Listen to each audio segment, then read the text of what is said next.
Hi, I'm Darlene and welcome back to my channel, Super at 60. Today is a collaboration. I'm so very excited. I have 3 channels that I want to introduce to you today. Some of you may know them already, and that's wonderful. If you do, I hope you're subscribed to their channels.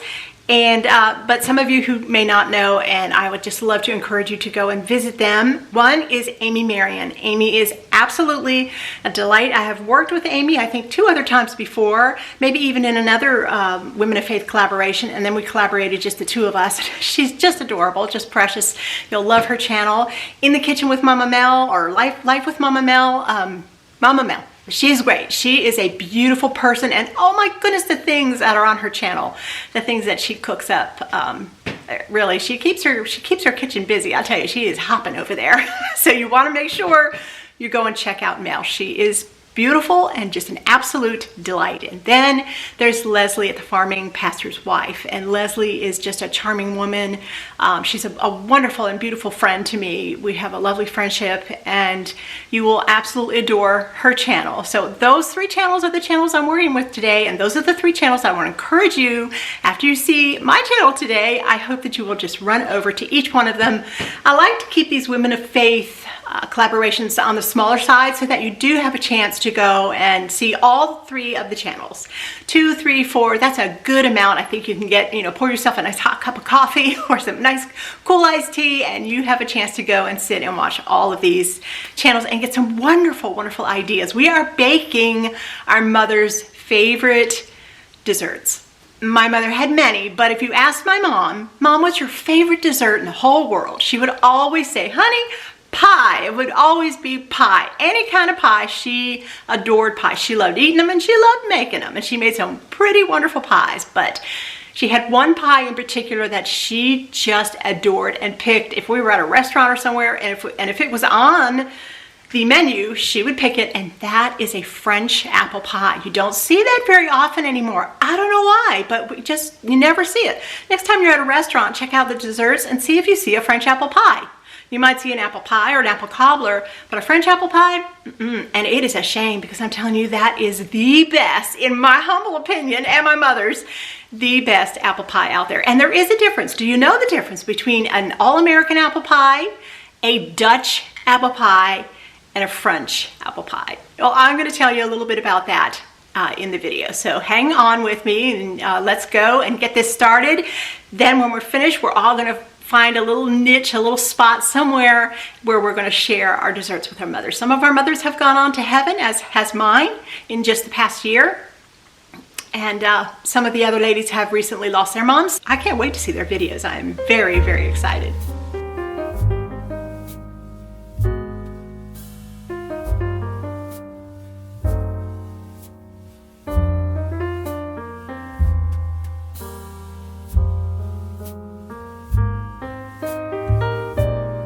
My mom taught by biblical examples every day of her life. One of her favorite Bible verses was, "Love the Lord your God with all your heart, your soul, your mind, and your strength." That's in the book of Mark. She lived this verse. She made certain that I would become a woman of faith and that I would pass it on to my children. She talked with me often about the Lord. She would read Bible stories to her children. She once told me that I would be a better mother and a better wife if my relationship with Jesus was a strong one. And she was right. I miss her so much. It is an honor to bake her special most favorite pie for all of you today. And as I'm filming this pastry, I am reminded that it would have been her 92nd birthday today. Mother's Day often fell on her birthday over the years.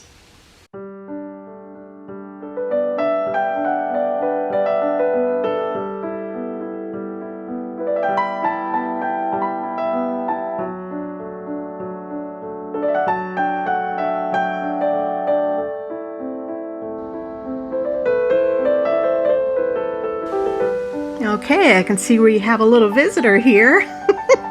Peeking around the corner. This is Brownie. Hey, Brownie. Every time she hears me chopping at the counter, she knows something good is about to fall on the floor. So I think I'll throw her a little piece of apple today. Yeah, she makes a guest appearance in just about every video. Whenever I bake an apple pie or any kind of dessert that has apples in it and I'm peeling it and I'm slicing it up and I'm left with peels and cores, I always tell you guys that this is just a reminder to save those. They have such a wonderful aroma when they are heated up. I have that little copper pot back there on my stove and I keep it there. It is there day in and day out. It is my whole house potpourri. Just that little tiny pot of water. I have a warming burner back there and it keeps it nice and warm, and just enough steam comes up. It never boils or anything like that. And I just put all these wonderful peels in there. I save them. I put them in the freezer. And the cores, I just toss them in there with some water all the way up to the top, and a little sprinkle of cinnamon or nutmeg or whatever other spice you just really love. I think nutmeg. Ginger is also very nice, but sometimes I'll just put nutmeg in. It just smells so good. So next time you need to freshen up your home, think about those apple peels and the apple cores. I like my apple pie filling to be nice and soft. I like the apples to almost be steamed, you know, not quite mushy or like applesauce, but not crunchy. I don't like a crunchy apple pie. It's important to be sure that the slices are relatively thin and uniform in size. I generally add about a cup of sugar. Today I'm using organic sugar. I find that makes a beautiful pie, just so delicious. Sometimes I use a little bit more than a cup. Sometimes I use a little bit less. It all depends really on how many apples that I have used, how big my apple pie is, or how small. I'm going to add some nice warm apple pie spices. Of course, I'm going to start with the cinnamon. I'm going to add about a teaspoon because I just love cinnamon, but you add as much as you like. And I'm going to use a little bit of some nutmeg and a sprinkle of cloves, a little bit of salt. And if you're not crazy about cloves and nutmeg, you can either reduce the amount or just leave them out altogether. A cinnamon apple pie is just delicious. Give it all a nice big stir. Make sure all the apples have enough sugar and enough spices on them that they're going to be absolutely delicious. No matter what bite is taken, it's all going to be just perfect. And now let's go ahead and add the raisins. These are very, very large raisins. They're about as big as my thumbnail. They are so big, but they are delicious. There's no need to, pre-boil these raisins or anything like that, to plump them up. You don't need to do that. They'll be stuffed inside the walls of a pie for about 55 to 60 minutes in the oven, and they will just be steaming away. And when they come out, they will be nice and plump and juicy, and you will just love them. So you can skip that step. I just toss a little bit of lemon juice on them. That keeps the apples from turning brown, and it also gives a nice bright flavor. I love putting lemon in all my fruit pies. It's really a very special and important ingredient. I just love the convenience of pre-made pie crusts. They have changed so much over the years. My mom loved them too. She used to use a box mix called Flake-Oed. Do you remember that at all? I remember back in the 70s and the early 80s seeing that box up in the cupboard. Although she did teach me how to make a beautiful pie crust, and I do have a video making my first place award-winning Dutch apple pie with a buttery, flaky homemade crust, and I'll list that video down below for you.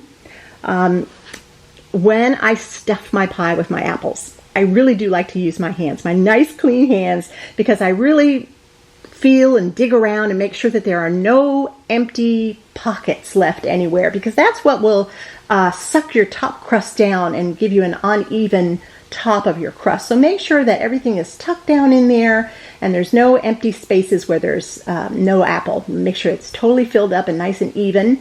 And then my mom's secret was always to put butter, a couple pats of butter, right on top of the pie, right before you put the top crust on. And that just gives the crust, it seeps through to the top crust, and it's just so good.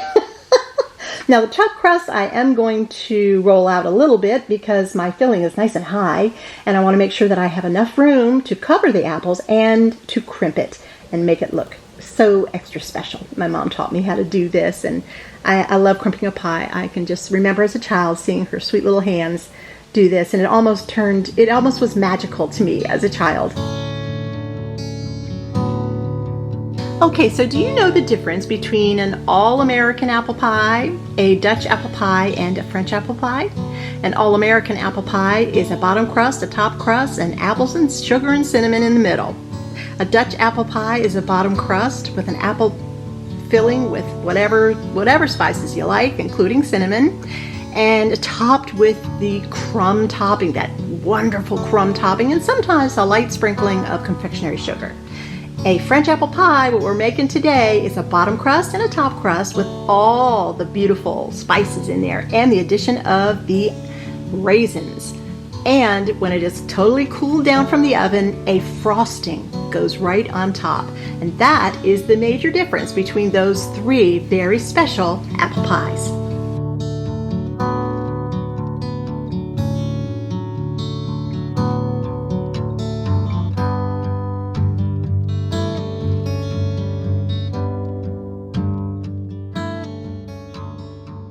Oh, that looks so beautiful. Can you see the butter just down there like in little pockets down in the pie? It looks so pretty.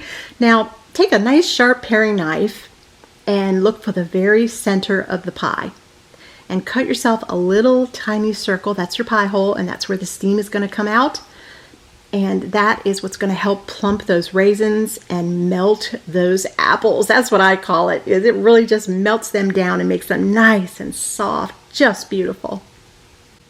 In case you're looking for a few more Mother's Day dessert ideas, I have a wonderful video where I honored recipes from my mother-in-law, my grandmother, and my mom. Cream cheese cookies, coconut cream cupcakes, and a beautiful strawberry cream pie. And you know who that was from. That was my mother's. I will leave the link to this video below. I hope you'll enjoy it. All the recipes will be below. Well, while I'm waiting for my apple pie, which by the way is in a 350-degree oven, this apple pie, because it was nice and thick and full, took about 55 to 60 minutes to get nice and toasty brown and for those apples to be steamed all the way through. Yeah, it took about that long. And then you'll want to take it out and let it sit to room temperature. Sometimes I even like making it the night before and just letting it sit all night long, and then I frost it in the morning. Making apple pies can be a very sticky mess. The apple juice just kind of gets all over everything. You just can't avoid it. And so I'm going to clean up and have a little sip of coffee while I'm doing it. Well, would you look at this? What a gorgeous, gorgeous apple pie. Oh my goodness, look, can you just imagine how good this smells? Oh my goodness, that is one beautiful, beautiful apple pie. All right, the pie is totally cooled down, totally at room temperature, and is now ready to put the final touches on. This beautiful glaze or frosting. Oh my goodness, this just takes this pie over the top. It's so delicious. You just want about a cup of confectionery sugar. Leave your sugar out and leave your milk out, because sometimes it's a little game you play to get just the right consistency. And I think I used about a cup and a half maybe today, but I'll have all the directions and everything will be down below for you to make the perfect French apple pie. And you want to mix that up really well and pour it over your pie. It can make a little bit of a mess. You might want to put a little something underneath it, even a piece of newspaper or wax paper or whatever, and because it will drip a little. And then I like to sprinkle on some nice sprinkles. These nice little white sprinkles are so pretty. I just love them. All right, well, let me take you out to our summer house. This is our favorite spot in the entire house. We just love it out here during the summer months. Even in the hottest of the hottest days, it is just so much fun to be out on our back porch. I've added a few new things this year. There's our summer house sign. And we have the lights up. We have some new cushions on the chairs this year. Sometimes, you know, on a screen porch or a back deck, you just have to spruce it up every once in a while.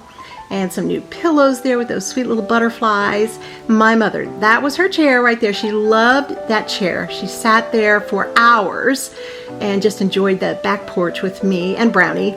And here's that new piece of furniture I was telling you guys about. I'm so happy. It's the perfect size, and it's bringing the inside out, and that's what I just love about this back porch. And look at the star of the show. It's so beautiful. And the little sparkles on top with those pretty sparkle, shiny, nice little sprinkles there. They're so pretty. The pie cuts so easily. Oh my goodness. You know, there's something about that first slice of pie. Everybody wants it, including me, the baker.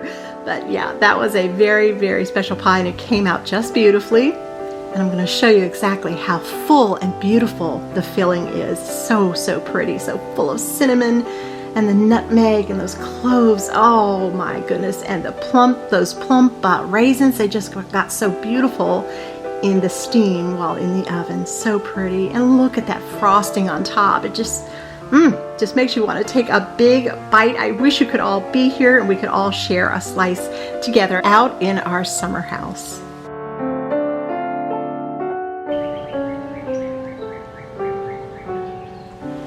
Well, thank you so much for joining me today out here on my summer house, in our summer house on our back porch. We spent an awful lot of our time out here. This was a fabulous collaboration. I hope that you will go and check out the other 3 channels. All the information and the recipe will be listed below just for you guys. And make sure that you go over and check out each of those channels. Thank you again, and happy Mother's Day to you moms out there, and I will see you all soon. Please give me a thumbs up if you enjoyed today's video, and make sure you press that subscribe button. I would love to have you here at the Super at 60 family. Boy, do we have a good time. All right, I will see you very soon. Bye now, and Lord bless.